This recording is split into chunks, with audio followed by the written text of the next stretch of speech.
أعوذ بالله من الشيطان الرجيم بسم الله الرحمن الرحيم அஸ்ஸலாமு அலைக்கும் வரஹ்மத்துல்லாஹி வபரகாத்துஹு. அன்பார்ந்த சகோதர சகோதரிகளே, அல்லாஹ்வினுடைய சாந்தியும் சமாதானமும் வற்றாத பெருங்கருணையும் உங்கள் மீதும் என் மீதும் நின்று நிலவ வேண்டும் என்கிற பிரார்த்தனையோடு என்னுடைய இந்த உரையினை ஆரம்பம் செய்கிறேன்.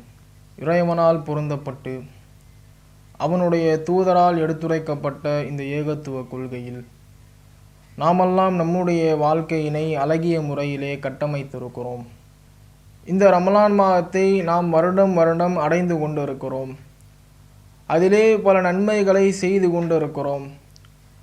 ரமலான் மாதத்தினுடைய அத்துணை சட்டங்களும் அத்துணை சிறப்புகளும் நமக்கு அத்துபடியாக இருந்தாலும் கூட இந்த உரையினை ஒரு சில நினைவூட்டலாக நாம் வைத்துக்கொள்வோம்.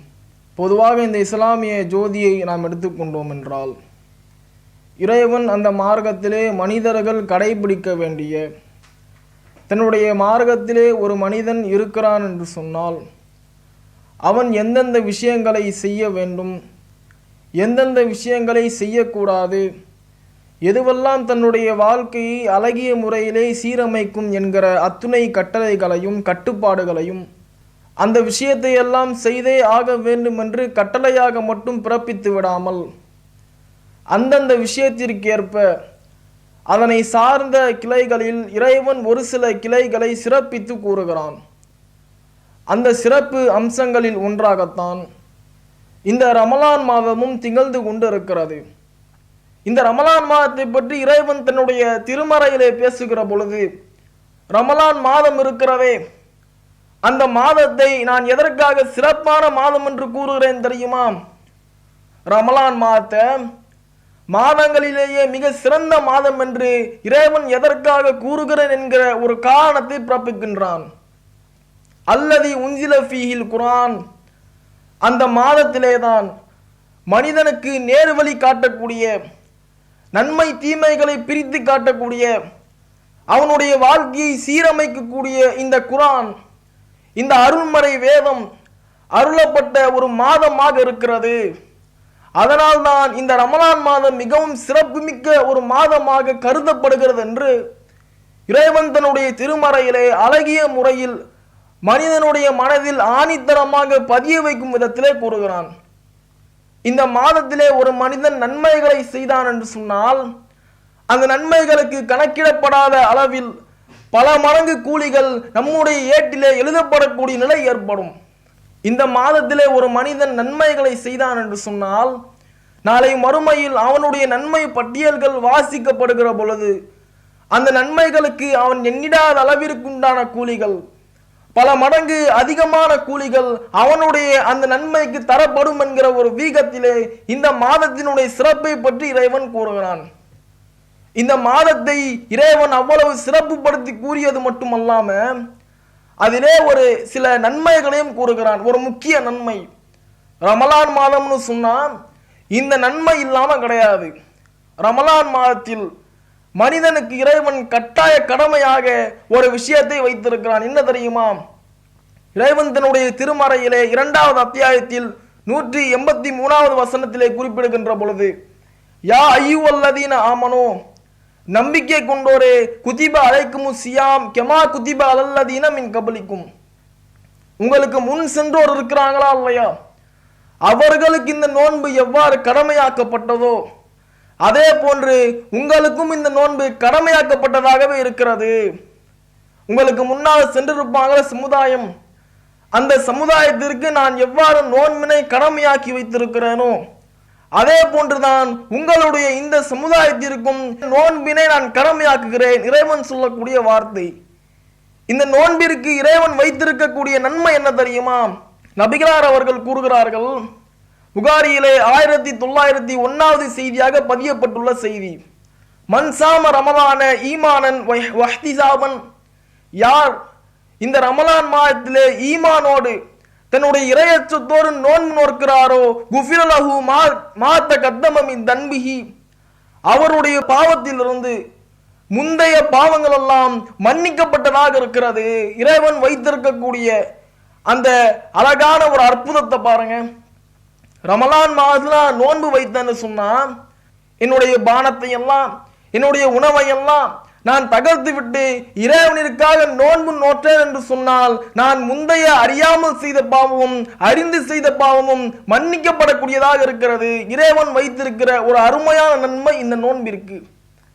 அப்போது இந்த நோன்பை நம்முடைய இந்த ரமலான் மாதத்திலே நான் நிரப்பியவர்களாக இருக்க வேண்டும். இந்த நோன்பிற்குண்டான நோக்கம் என்ன தெரியுமா? இறைவன் சும்மா மனிதர்களை நோன்பு நோட்டிட்டு சென்று விட சொல்லல. சும்மா இந்த ரமலான் மாதத்துல நீங்க நோன்பு நோட்டுறணும், நோன்பை மட்டும் உங்களுடைய குறிக்கோளாக வைத்து இந்த ரமலான் மாதத்தை நீங்கள் கழித்து விடுங்கள் என்று இறைவன் சொல்லல. அந்த நோன்பிற்குண்டான ஒரு நோக்கத்தை வைத்திருக்கிறான். என்ன தெரியுமா? இந்த இஸ்லாமிய மார்க்கத்தில் ஒரு மனிதன் இருக்கிறான் என்று சொன்னால் அந்த மனிதனுடைய வாழ்க்கையிலே அடிப்படை வணக்கமாக அடிப்படை விஷயமாக அந்த விஷயம் இருக்க வேண்டும். அது இல்லை என்றால் அவன் எவ்வளவு பெரிய நன்மைகளை செய்தாலும், அந்த நன்மைகளுக்கு எவ்வளவு செலவழித்தாலும், அந்த நன்மைகளுக்கு எவ்வளவு உடல் உழைப்பினை தந்தாலும் எந்த ஒரு காலிலும் நாளை மறுமையில் அந்த நன்மை இவனுக்கு உதவாது. அது என்ன அடிப்படை?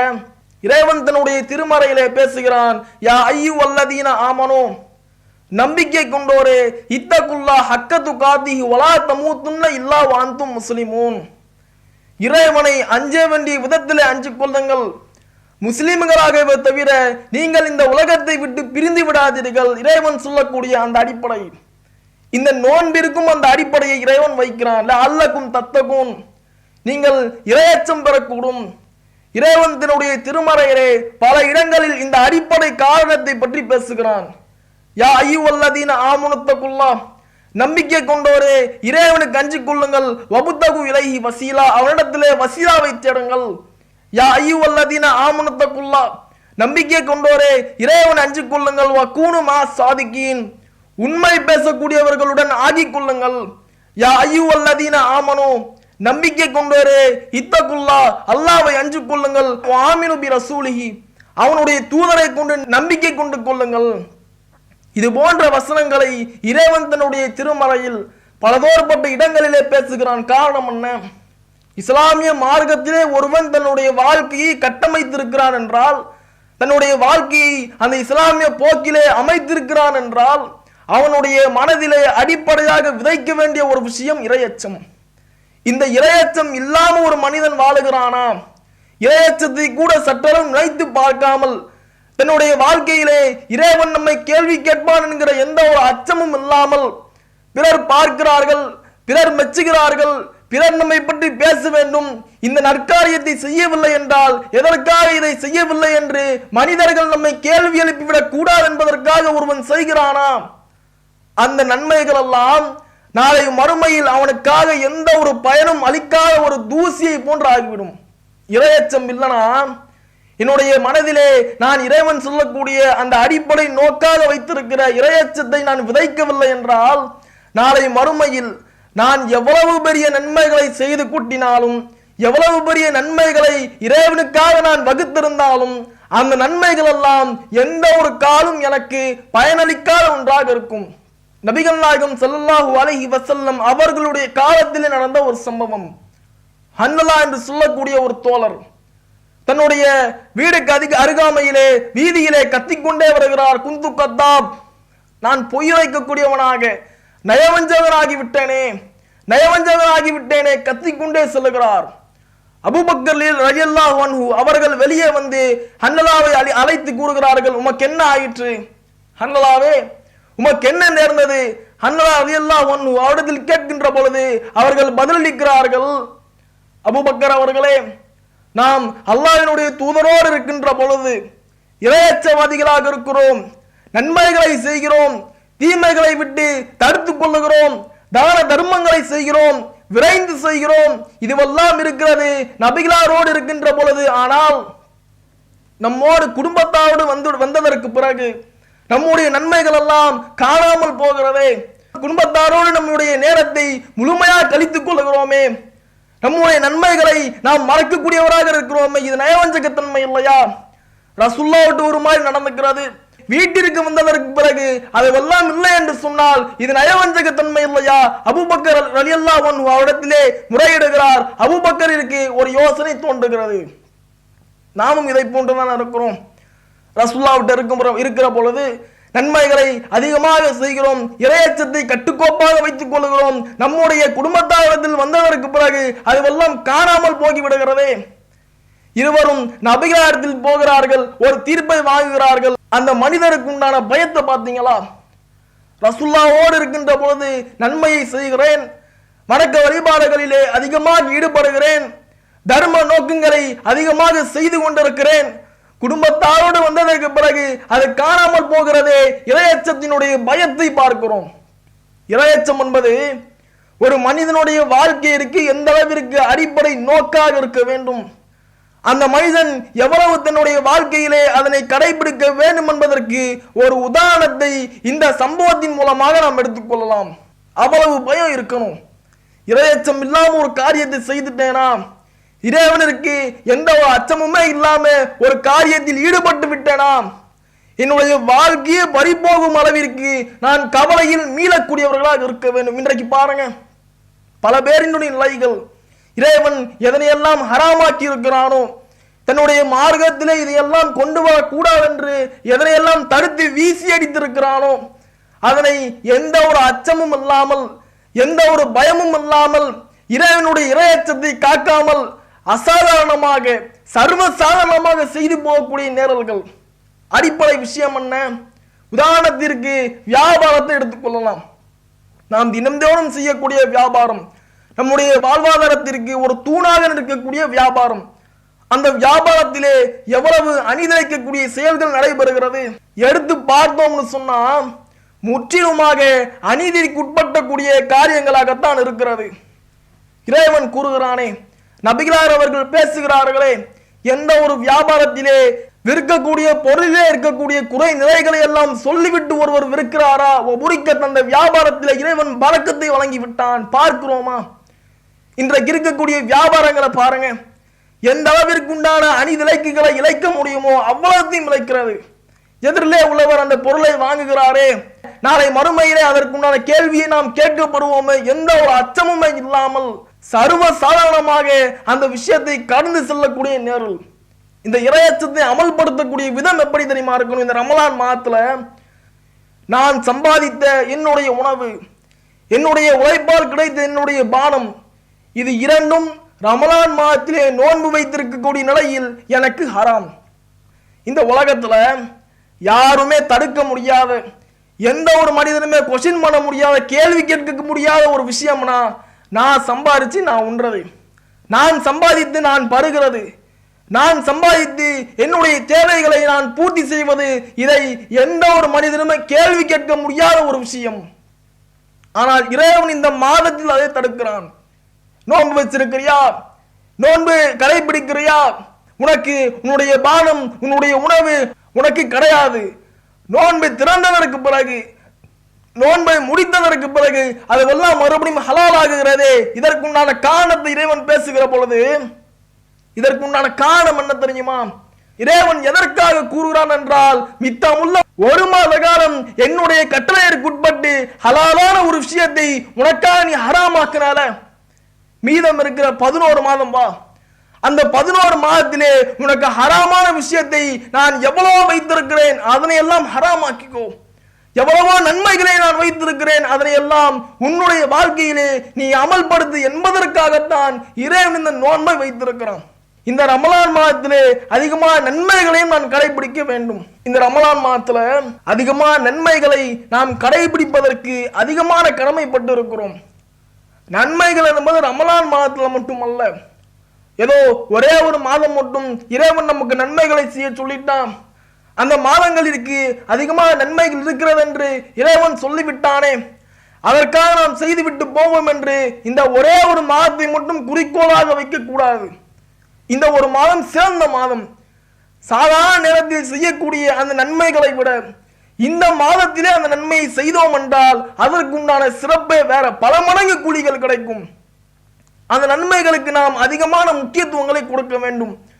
இறைவன் தன்னுடைய திருமலையிலே பேசுகிறானே, ஃபஸ்தபிகுல் ஹைராத், நன்மைகளுக்காக நீங்கள் முந்திக் கொள்ளுங்கள், முண்டி அடித்துக் கொள்ளுங்கள். நன்மையான காரியம் ஒன்று இருக்கிறது என்று சொன்னால் அதற்காக உங்களுடைய வாழ்க்கையை எந்த அளவிற்கு வேண்டுமானாலும் வளைத்துக் கொள்ளுங்கள் என்று இறைவன் தன்னுடைய திருமறையிலே கட்டளை பிறப்பிக்கின்றானே, அதையெல்லாம் நம்முடைய அறிவுகளால் நாம் உற்று நோக்க வேண்டும், கடமைப்பட்டிருக்கிறோம்.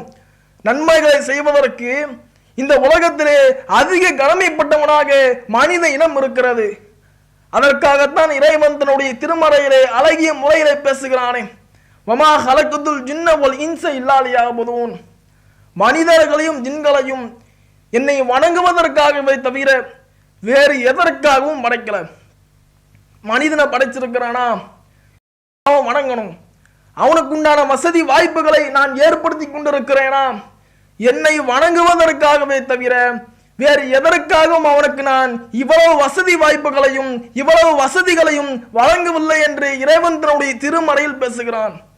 அல்லதி ஹலக்கல் மௌத்த வல் ஹயாத், வாழ்வையும் மரணத்தையும் அவனுக்காக படித்தது எதற்கு தெரியுமா? நீ எவ்வளவுக்கும் ஐயுக்கும் அஹ்சன் அமலா, அமல்களை செய்து அந்த அமல்களை யார் சிறந்தவர்களாக செய்கிறார்களோ அவர்களை தேர்ந்தெடுப்பதற்காகத்தான் இந்த உலகத்திலே வாழ்வையும் மரணத்தையும் நான் மனிதருக்கு படைத்திருக்கிறேன் என்று இறைவன் பிறப்பிக்கின்றான். அப்படிப்பட்ட உலகத்திலே வாழ்ந்து கொண்டு நன்மைகளை செய்யவில்லை என்றால், நன்மையான காரியங்களே முண்டி அடித்துக் கொண்டு செல்லவில்லை என்றால் இறைவனுக்கு நாம் என்ன கடமையை செய்து விட்டோம்? யோசித்து பாருங்க. ஒரு கடைக்கு வேலைக்கு சேர்றோம். சேர்ந்த கடையில செய்கிற வேலையை ஒழுங்கா செய்யலானா, கொடுக்கிற வேலையில ஒழுங்கா ஈடுபடலானா அந்த கடையினுடைய எஜமானர் ஏற்றுக்கொள்வாரா? அந்த கடையில வேலை பார்க்கக்கூடிய இன்ன பிற பணியாளர்கள் நம்ம எல்லாம் அந்த வேலையில வைத்துக் கொள்வதற்கு உடன்படுவார்களா? அடுத்த நிமிடமே கடையை விட்டு விரட்டி அடிக்கப்படுவோம். இறைவன் இந்த உலகத்தை படைத்து விட்டு இதற்காகத்தான் உன்னை படைத்தேன் என்று ஒரு கட்டளையை பிறப்பித்து விட்டானே, அந்த கட்டளைக்கு நாம் அதிகமாக முக்கியத்துவம் கொடுக்க வேண்டும். இறைவன் தன்னுடைய திருமறையிலே 9வது அத்தியாயத்தின் 111வது வசனத்திலே பேசுகிறான். இன்னல்லாஹ, இறைவன் இருக்கிறானே, இஸ்தரா மினல் முஃமினீன அன்ஃபுஸஹும், இறைவன் முஃமின்களிடத்திலே ஒரு வியாபாரம் வச்சிருக்கான். என்ன வியாபாரம் தெரியுமா? பி அன்னலஹுமுல் ஜன்னா, சொர்க்கத்தை வைத்துண்டான வியாபாரம். என்னுடைய பாதையிலே ஏதாவது ஒரு விஷயத்தை நீ செலவு செய்கிறாயா? செல்வத்தின் மூலமாகவோ உடல் உழைப்பின் மூலமாகவோ உன்னிடத்திலிருந்து ஏதாவது ஒரு விஷயம் உன்னிடத்தில் தியாகமாக என்னிடத்தில் வந்து சேருகிறதா? பி அன்னலஹுமுல் ஜன்னா, சொர்க்கத்தை வைத்து ஒரு வியாபாரம் இறைவன் செய்கிறானே, அந்த வியாபாரத்திற்கு உட்பட்டவர்களாக நாம் எல்லாம் இருக்கிறோம். எப்படிப்பட்ட ஒரு வசனம் என்பதை பாருங்க. உலக வியாபாரம்னா முண்டி அடித்து கொண்டு செல்கிறோமா இல்லையா? இந்த உலகத்துல ஏதாவது ஒரு வியாபாரம் நம்முடைய வாழ்க்கையை மாற்றக்கூடிய விதத்தில் இருந்தால், முன்னடியாக நிறைய லாபத்தை பெறக்கூடியவர்களாக இருந்தால் அதற்காக விரைந்து கொண்டு முண்டி அடித்துக் கொண்டு செல்லுகிறோமே. இறைவனுடைய வியாபாரத்தை பாருங்க. சொர்க்கத்தை வைத்து வியாபாரம் செய்கிறான். ஒரு நன்மையை செய்தோம் என்றால் சொர்க்கத்தை வைத்து இறைவன் செய்யக்கூடிய வியாபாரத்திற்கு நான் உட்பட்டவர்களாக அந்த உடன்படிக்கையை நம்முடைய வாழ்க்கையிலே நாம் இணைத்துக் கொண்டவர்களாக இருக்கிறோம். இறைவனுடைய வியாபாரத்தை சற்று திரும்பி பார்க்க வேண்டும். ரசூலுல்லாஹ்வுடைய காலத்தில் நடந்த ஒரு சம்பவத்திலே பதிவு செய்யப்பட்டுள்ள ஒரு செய்தி. அம்ர் பின் ஜூ என்று சொல்லக்கூடிய ஒரு தோழர், கால்கள் ஊனமாக இருக்கக்கூடிய தோழர், பத்ர் போரிலே 2 இளைஞர்கள் அபூஜஹலை கொண்டார்களா இல்லையா? அந்த இளைஞர்களுடைய தந்தை தான் இவர், அம்ர் பின் ஜூ. கால்கள் ஊனமான தந்தை பத்ர் போரிலே கலந்து கொள்ளணும் நினைக்கிறாரு.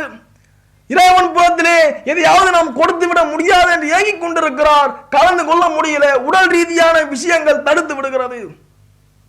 உஹது போர்ல கலந்து கொள்ள நினைக்கிறார், முடியல, உடல் தடுத்து விடுகிறது. இறுதியாக ஏதோ ஒரு போர் நடக்கிறது. ரசூலுல்லாஹ் வராரு, அல்லாஹ்வினுடைய தூதரே, இந்த போர்க்களத்தில் நான் இறங்கி என்னுடைய உயிரை மாய்த்து கொண்டேன் என்று சொன்னால், என்னுடைய உயிர் கொல்லப்படுகின்ற வரை இந்த போர்க்களத்திலே நான் போரிட்டேன் என்று சொன்னால், நாளை மறுமையில் ஊனமாக இருக்கிறதே என்னுடைய கால்கள், அந்த கால்கள் சரியான நிலையிலே சஹீஹத்தன் ஃபில் ஜன்னா, நல்ல முறையில் இருக்குமா? சொர்க்கத்திலே நான் நடந்து செல்ல முடியுமா? எப்படிப்பட்ட ஒரு ஆசை என்பதை பாருங்க. உலக வாழ்க்கையில மற்ற மனிதர்களை போன்று இருக்க முடியல, கால்கள் ஊனமாக இருக்கிறது, நடக்க முடியவில்லை, பிறருடைய தாழ்வு மனப்பான்மைக்கு உள்ளாகக்கூடியவர்களாக இருக்கிறோம் என்கிற சூழல் எல்லாம் அவருடைய வாழ்க்கையிலே வந்து இணைந்தாலும் சொர்க்கத்தில் என்னுடைய கால் நல்லா இருக்கும்ல, இந்த போர்க்களத்திலே நான் கொல்லப்பட்டனா சொர்க்கத்திலே இறைவன் என்னுடைய கால்களை அழகான கால்களாக மாற்றி விடுவான்ல. ரசூலுல்லாஹ் ஆமான்னு சொல்லிட்டு கிளம்புறாங்க.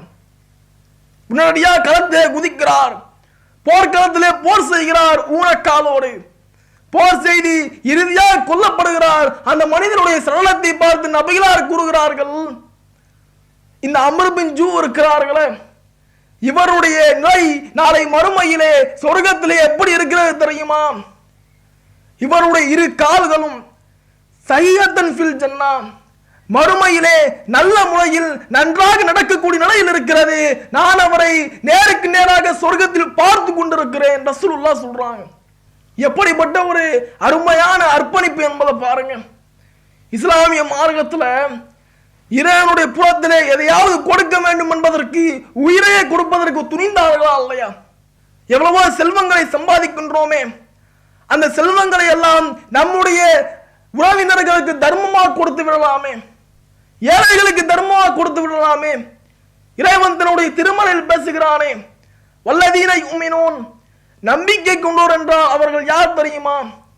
வமிம்மா ரஸக்னாஹும் யுன்ஃபிகூன், அவர்களுக்கு நாம் வழங்கிய செல்வத்திலிருந்து நன்மையான முறையில் என்னுடைய புறத்திலே செலவிட்டுக் கொண்டே இருப்பார்களே, அப்படிப்பட்டவர்களை தான் நன்மையான பட்டியலிலே இறைவன் கூறுகிறான். முஃமின்களுடைய பட்டியல். இந்த உலக வாழ்க்கையிலே வாழுகிற பொழுது தர்மங்களை நன்மைகளை அதிகமாக செய்கிறேனா, முஃமின்களுடைய லிஸ்டில் நான் வந்துட்டேன். இறைவனுக்கு முன்னால் நிற்கின்ற பொழுது முஃமின்ங்கிற ஒரு அடிப்படை விஷயத்துல வந்து விட்டாலே நாளை மறுமையில் அந்த மனிதனுக்கு மிகப்பெரிய பிரம்மாண்டமான ஒரு சந்தோஷம் வேற எதுவுமே இல்லை. முஃமினினுடைய லிஸ்ட்ல, முஃமின்களினுடைய பட்டியலிலே நான் வந்து விட்டேன். இந்த ரமலான் மாதத்திலே அந்த பட்டியலில் முஃமின்கள் இடம்பெறுவதற்கு இறைவன் வாய்ப்புகளை தருகிறான். இந்த ரமலான் மாதத்தில் செய்யக்கூடிய நன்மை சாதாரண நாட்களிலே செய்யக்கூடிய நன்மைகளை போன்றதல்ல. இந்த ரமலான் நாட்களிலே மனிதன் செய்யக்கூடிய நன்மைகள் எல்லாம் நாளை மறுமையில் பல மடங்கு நன்மைகளாக வந்து நிற்கும். இது ஒரு புறம். இரண்டாவது என்னது, இந்த நன்மைகளை எல்லாம் அந்த ரமலான் மாதத்தோடு நாம் முடித்துக் கொள்ளக்கூடாது. ரமலான் மாதம் வருகிறதா, அந்த ரமலான் மாதத்திலே நன்மையான காரியங்களை செய்வதற்கு முரண்படுகிறோமா, முயற்சி செய்கிறோமா? அந்த முயற்சிகளை அதற்கு அடுத்துள்ள மாதங்களிலும் அதற்கு அடுத்துள்ள நாட்களிலும் நாம் செய்வதற்கு கடமைப்பட்டு இருக்கிறோம், கடமையாக்கி வச்சிருக்கிறோம். அல்ல ரமலான் மாதத்துல மட்டும்தான் நன்மைகளை செய்ய சொல்லி இறைவன் ஏவுகிறானா? இல்ல ரமலான் மாதத்துல மட்டும்தான் தர்மங்களை செய்ய சொல்லி இறைவன் கட்டளையிடுகிறானா? அந்த மாதங்களிலும் நாம் இந்த நன்மைகளை அதிகமாக செய்வதற்கு கடமைப்பட்டு இருக்கிறோம். இரண்டாவது என்ன தெரியுமா? தீய காரியங்கள் இருந்து தவிர்த்து கொள்ளவிருக்கணும். நபிகளார் அவர்கள் கூறுகிறார்கள், எந்த ஒரு மனிதர் தன்னுடைய நாயினால் தீய பேச்சை பேசுவதை விட்டு தடுபடாமல் இருக்கிறாரோ, தீய செயல்களை செய்வதை விட்டு தன்னை தடுத்துக் கொள்ளாமல் இருக்கிறாரோ, அவர் தன்னுடைய உணவையும் பானத்தையும் இறைவனிற்காக தியாகம் செய்து எந்த ஒரு பிரயோஜனமும் இல்லை. நான் நோன்பு வச்சிருக்கிறேனே, இறைவனுக்காக வச்சிருக்கிறேனே, ஆனா ஹராம செய்வேன், தேவையே கிடையாது. நான் பானத்தை அருந்தாம இருக்கிறேன், உணவு உண்ணாம இருக்கிறேன், பிறருக்கு அணிதிரைப்ப, இறைவனுக்கு அந்த நோன்பு எந்த ஒரு வகையிலும் தேவை இல்லாமல் இருக்கிறது. அந்த தீய காரியங்களை ரமலான் அல்லாத மாதத்திலும் செய்யாமல் இருக்க வேண்டும். கடுமையான உள்ள போராட்டத்தை நாம் போட வேண்டும். முஜாஹதத்துன் நஃப்ஸ், உள்ளத்தோடு அதிகமான போராட்டத்தை இடுவதற்கு முஃமின்களாக இருக்கக்கூடிய நாம் இந்த ரமலான் மாதத்திலே அதிகமாக கடமைப்பட்டிருக்கிறோம். இறைவன் புறத்திலே நோன்பு நோற்றோமே, தொழுகையை சரிவர தொழுதோமே, பக்துக்கு பக்து பாங்கிற்கு முன்னால் பள்ளிவாசலிலே போய் அமர்ந்தோமே, இதுவெல்லாம் இந்த ஒரு மாதம் செய்தேன், அடுத்த மாதம் அதுவெல்லாம் இல்லை என்று சொன்னால் இறைவன் புறத்திலே அதுவெல்லாம் பயனளிக்கக்கூடியதா இருக்குமா? யோசித்து பாருங்க. நம்முடைய உள்ளத்திலே ஒரு அச்சம் வர வேண்டும். இந்த நன்மைகள் எல்லாம் இறைவன் இந்த மாதத்தில் மட்டும் வழங்குவதல்ல. நாம் செய்யக்கூடிய எந்த நன்மைகளாக இருந்தாலும், அந்த நன்மைகள் இன்ன பிற நாட்களில் இருந்தாலும் அதற்குண்டான கூலிகளை எல்லாம் இறைவன் வழங்கி கொண்டேதான் இருக்கிறார். இந்த ரமலான் மாதத்தை நம்முடைய உள்ளத்தை கட்டுப்படுத்துவதோடு மட்டுமல்லாமல் ரமலான் மாதத்தில் செய்யக்கூடிய வணக்க வழிபாடுகளையும் தர்மங்களையும் தானத்தையும் இன்ன பிற நாட்களிலும் செய்வதற்கு இறைவன் நமக்கு பலத்தையும் வளத்தையும் தந்தருள வேண்டும் என்கிற பிரார்த்தனையோடு என்னுடைய இந்த உரையை நிறைவு செய்கிறேன். அஸ்ஸலாமு அலைக்கும் வரஹ்மத்துல்லாஹி வபரகாத்துஹு. இஸ்லாம் மற்றும் சமுதாய செய்திகளை அறிந்து கொள்ள தமிழ்நாடு தௌஹீத் ஜமாஅத் யூடியூப் பக்கத்தை உடனடியாக சப்ஸ்கிரைப் செய்து கொள்ளுங்கள். மேலும் பெல் பட்டனையும் கிளிக் செய்து கொள்ளுங்கள்.